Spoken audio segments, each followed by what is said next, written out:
You're watching Jim Cantelon Today Television. This is Bible study for the 21st century.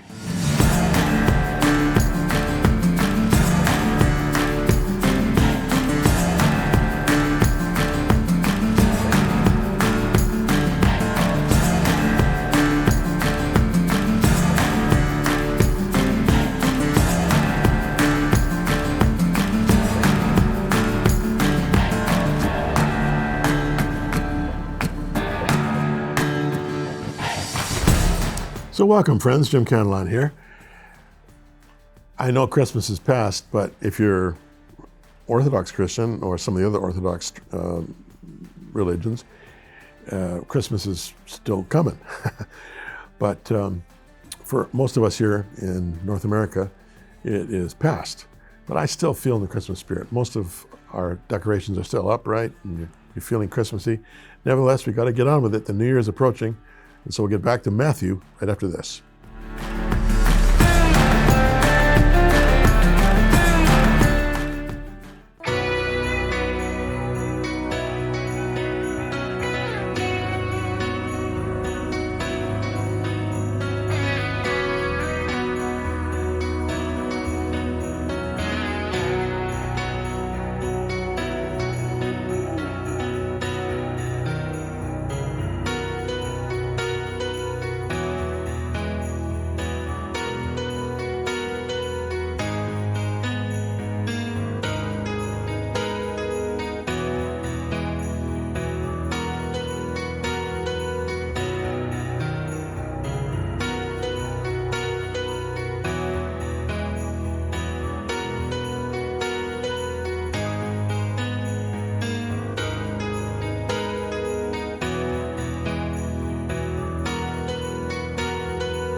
So, even though I want to do more on Christmas, I'm going to be disciplined.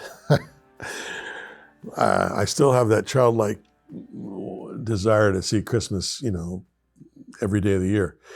But of course, if that was the case, then Christmas wouldn't be Christmas, would it? So before the Christmas season, we were in Matthew. We're going back to Matthew now, and we're picking it up in Matthew chapter 24. Which is a very critical chapter, actually right through to the second verse of chapter 26, where the topic is the end of the age, the end times. And boy, I'll tell you, if you're at all like me, you look at what's happening in our world right now, and you say, how much more of this can we take? I mean, at some point, we're just going to collapse. You can only have so many environmental disasters and so many horrible wars and so many droughts and famines and other natural disasters, let alone man's inhumanity to man. I mean, how much can we take of this before we just basically destroy ourselves?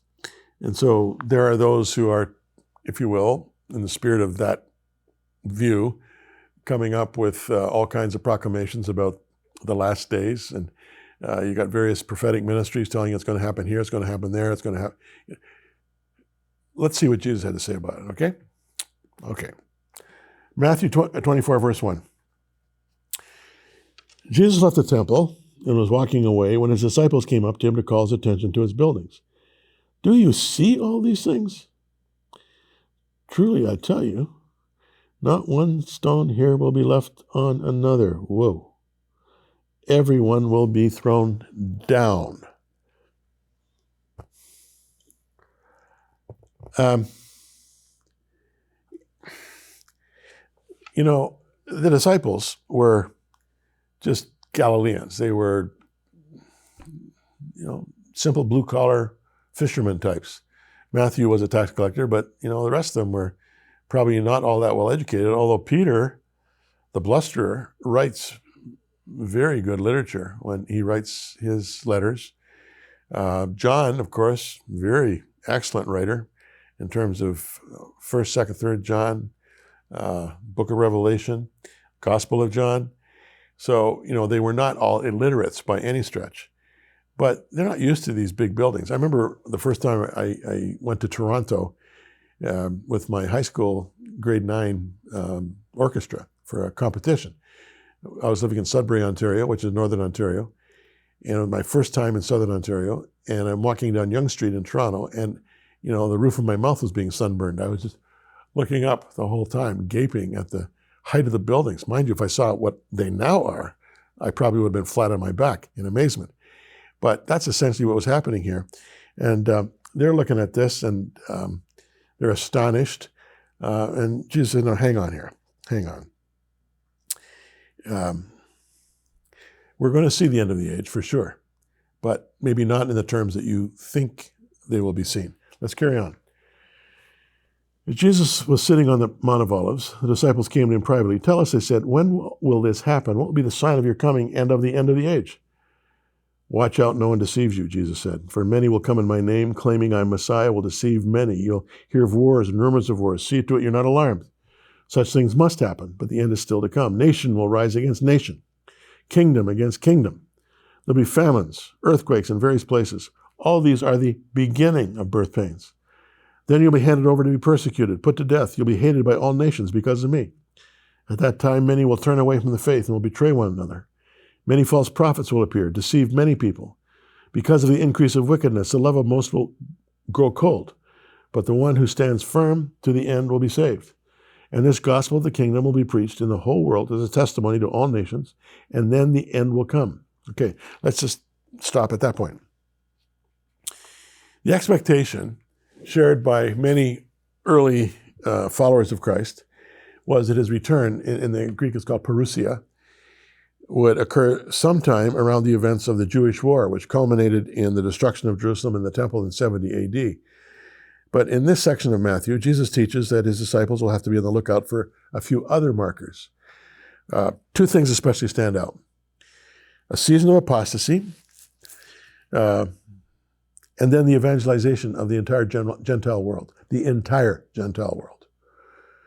Then the end will emerge. Now, rather than passively waiting around with their eyes in the sky, Jesus' faithful followers are to keep their lamps well oiled.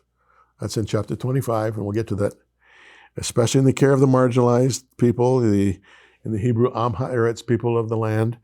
One must not fall into the error of dating the parousia because it's known only to the Father. Jesus says, even I don't know.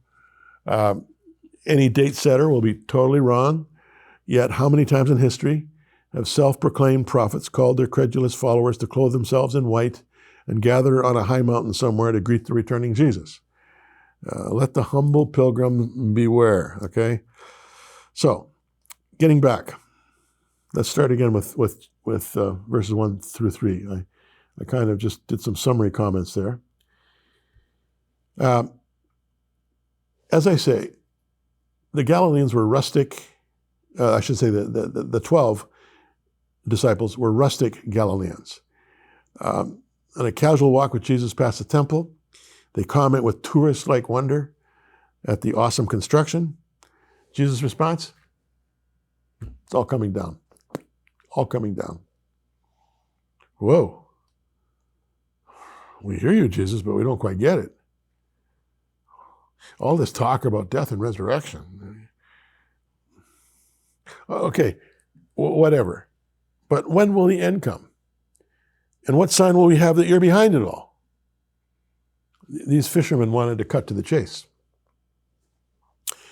Well, let's take a brief look at the history of the temple, for instance. King David had wanted to build a permanent house of the Lord, replacing the tent, which had traveled with the children of Israel through the 40 years of wilderness wanderings. This tent had contained the Ark of the Covenant for a lengthy period of time. But David couldn't do so because his son and successor, Solomon, said, quote, he could not build a temple for the name of the Lord his God until the Lord put his enemies under his feet. But now, under young Solomon, the Lord had given rest from geopolitical adversity, and the king decided to follow through on the father's intention, Father David. And you can read about this in 1 Kings chapters 5 to 8, and also 2 Chronicles chapters 2 to 7. On top of Mount Zion, the historic Mount Moriah of Abraham's day, was the site of a threshing floor purchased by David from Araunah, who was a Jebusite. Solomon started the build about 480 years after the Exodus from Egypt, and it took several years to build. It stood for 400 years, up to the Babylonian exile. And the Babylonian exile was comprised of 3 deportations from 598 to 538, 60 years BC. In 539 BC, Cyrus of Persia captured Babylon. He overthrew the Chaldean Empire. He incorporated Mesopotamia, Syria, Palestine into a new Persian empire. And he allowed the exiled Judeans to return to their decimated sandlot of a city and rebuild the temple.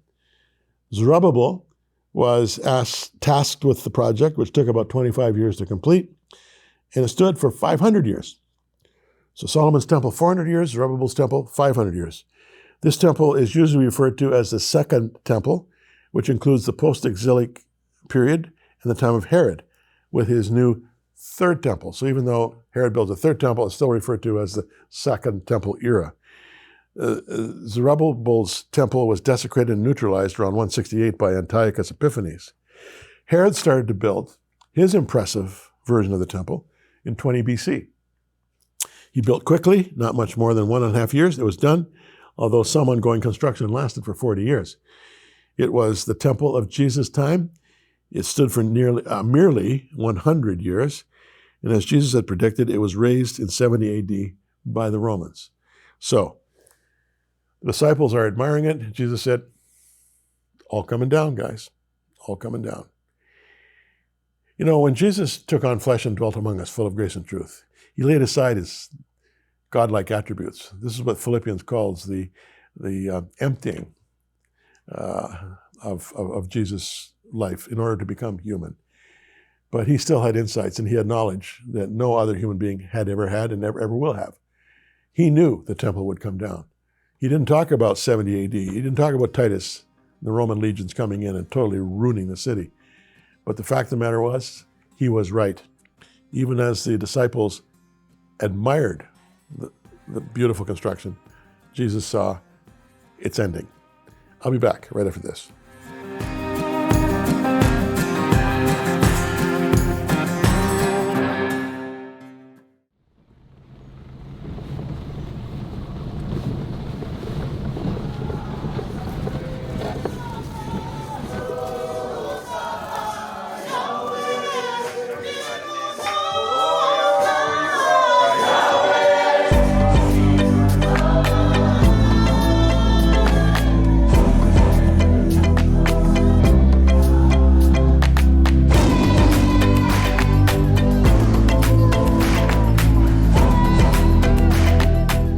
I'm here with Teresa Melila at the Home of Mercy, which is an entire compound now that is a real miraculous transformation from what it used to be. And we're in front of a brand new building, Teresa, that has just recently been built. Yeah. Tell us a bit about this. This building is the main hall, and during the cold season, we had nowhere to meet. So this is now the hall that we meet in during the cold season, but also it's a dining room. It has a kitchen, and this is the serving area you see here. It opens up. So we've had training here, quite a bit of training for counselors, for the students in the Berean, the Bible study groups, but also people who come in home-based care. We did the training here for home-based care too. So people come in here and they can learn in here, but they can also sleep in here. Because it's a sleeping facility. At night, they can use the facility to sleep. It's got a kitchen, it's got a stores, and this is a serving area. But it's very airy, as you can see. It's got a lot of windows. So even in the hot season, we can still sit in there. But during the rainy season, we don't normally have a place because the rain comes into the other hall. So this is the perfect place for us.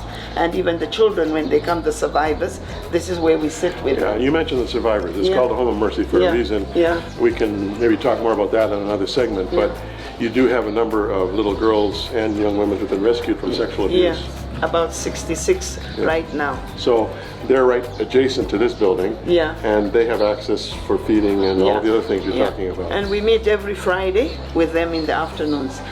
Since they've started school, now we're going to be meeting on Saturday. Terrific. Yeah. Thanks, Teresa. You're welcome.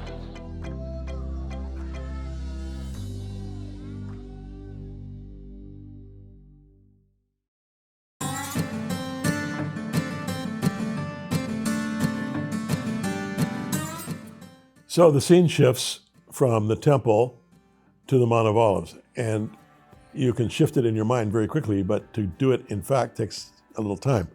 I've done it many times. You walk from the eastern gate, as it stands there right now, of the old city wall of Jerusalem.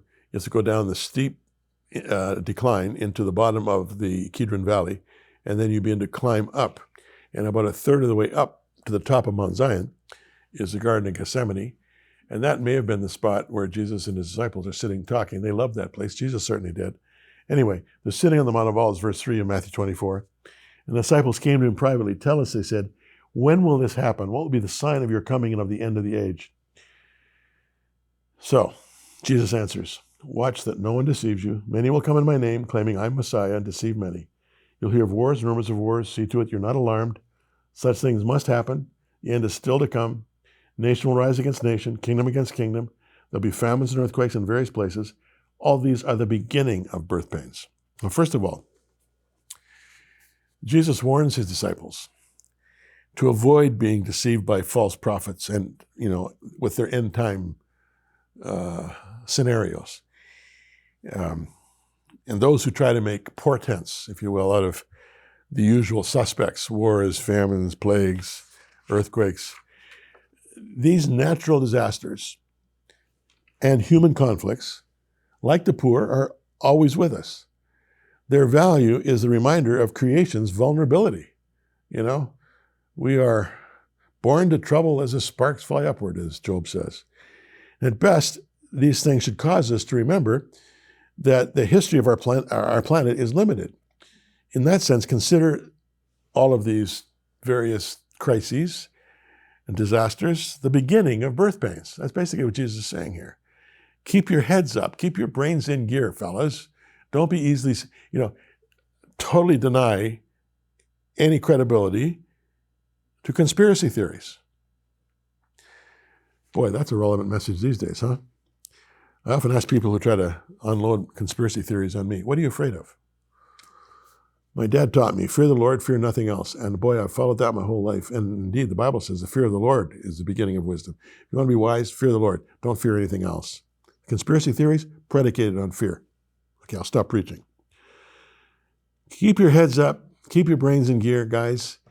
Remember, a day is like 1,000 years, and 1,000 years like a day in God's economy, as Peter tells us in 2 Peter chapter 3. So, let's pick it up in verse 9. Then you'll be handed over to be persecuted, put to death. You'll be hated by all nations because of me. At that time, many will turn away from the faith, betray each other, and many false prophets will appear, deceive many people. Because of the increase of wickedness, the love of most will grow cold. But the one who stands firm to the end will be saved. And this gospel of the kingdom will be preached in the whole world as a testimony to all nations, and then the end will come. Verse 14 is the key verse, and I'll spend some time on it in a minute. Long before the end, followers of Christ will be hated to the point where they'll be persecuted and killed. Long before the end, okay?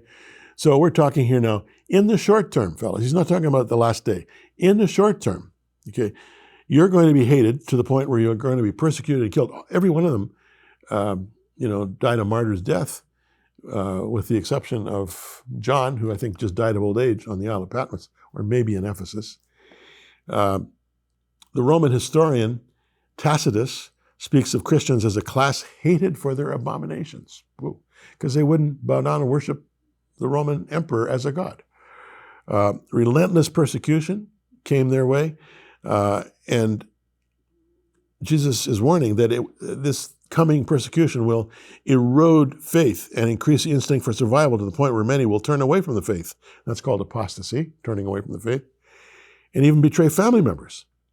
Indeed, the temptation Jesus refers to in the Lord's Prayer, lead us not into temptation, is the very human tendency to break under torture. Lord, save us from the rack. That's what lead us not into temptation means. He's not talking about temptation to immoral behavior. He's talking about temptation to turn away from Christ under persecution. Those who endure will be saved, Jesus says.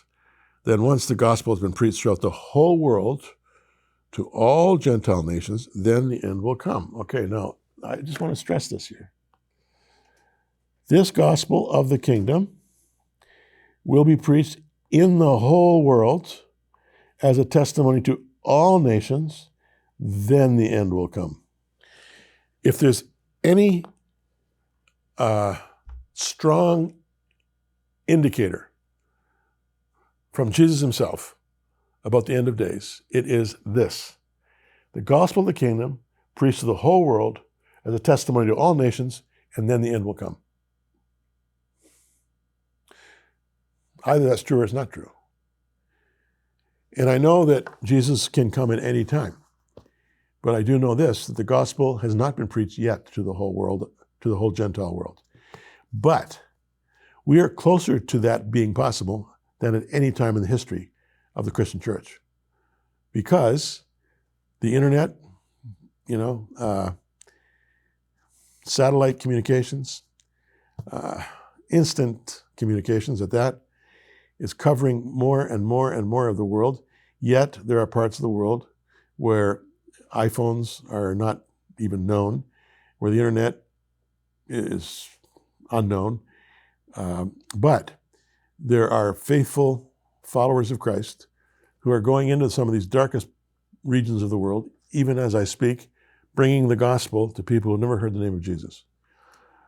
What's interesting about this, and I have a number of missionaries who are friends of mine,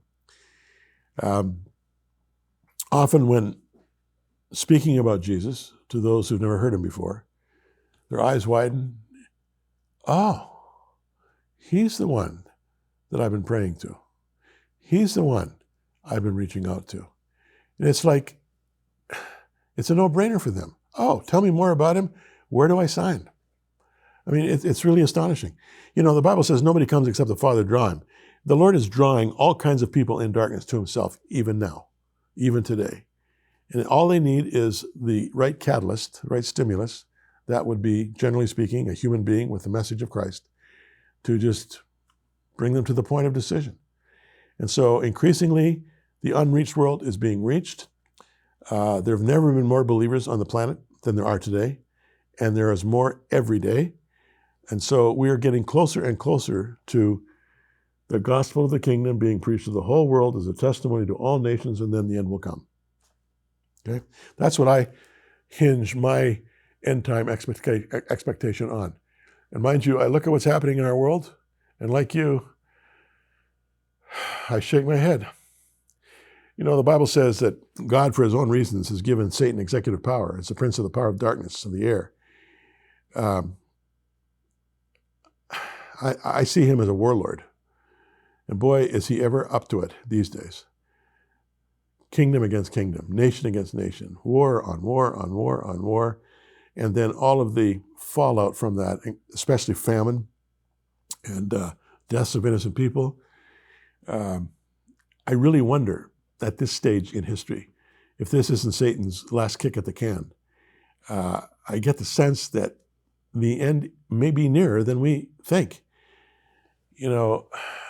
Most of the church for centuries has believed that Jesus is coming like next week or even today. The Apostle Paul taught that way. And so there are skeptics and even cynics who look at this and say, so what's up with this? You guys have believed in the second coming of Jesus for 2,000 years. It hasn't happened. 1,000 years is like a day, and a day is like 1,000 years in God's sight, Peter tells us. What does that mean? It's been 2,000 years since Jesus' crucifixion and resurrection. We've just entered day 3 in the 21st century, the third millennium since that death and resurrection. We're living day 3 right now, friends, and that's not many days. The Bible likes 3 days. The number of stories that kind of revolve around 3 days, right? Including resurrection. It wouldn't surprise me at all that Jesus comes back in this millennium. And it could very well be at the very beginning of the millennium, which is our year right now. So I live with that expectation. You can too. It doesn't mean that you are so heavenly minded you know earthly good. You still got to do what you got to do. The business of living requires it. But we need to have heaven in our sights even as we go about our daily business. Let's take a break. I'll be back right after this.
So can you believe it, friends? Talking about the end of the age. How about the end of 2024? 2025 is just around the corner. Hard to believe, huh? I remember, not too long ago, it seems to me, people were looking to the turn of the millennium with fear and trepidation. All of the computer systems are going to crash. There's going to be chaos everywhere. The satellites are going to fall from the earth. Airplanes are going to... Well, none of that happened, of course. We entered seamlessly into the new century, and it's going very well. In certain terms. Other terms, not so well. It's been, so far, 24 years of chaos.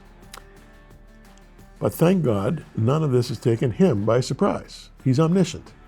He's also provident. And he's providing for peace and safety and even growth in the midst of total disaster and sorrow in so many parts of the world. And so, as we approach the next year in just a few days, let's do so with hope and with faith and with the prayer on our lips, God have mercy. And even so come, Lord Jesus. And we love you, Lord, with all of our heart, soul, mind, and strength. And don't forget, love your neighbor that way too, even as you love yourself. Happy New Year.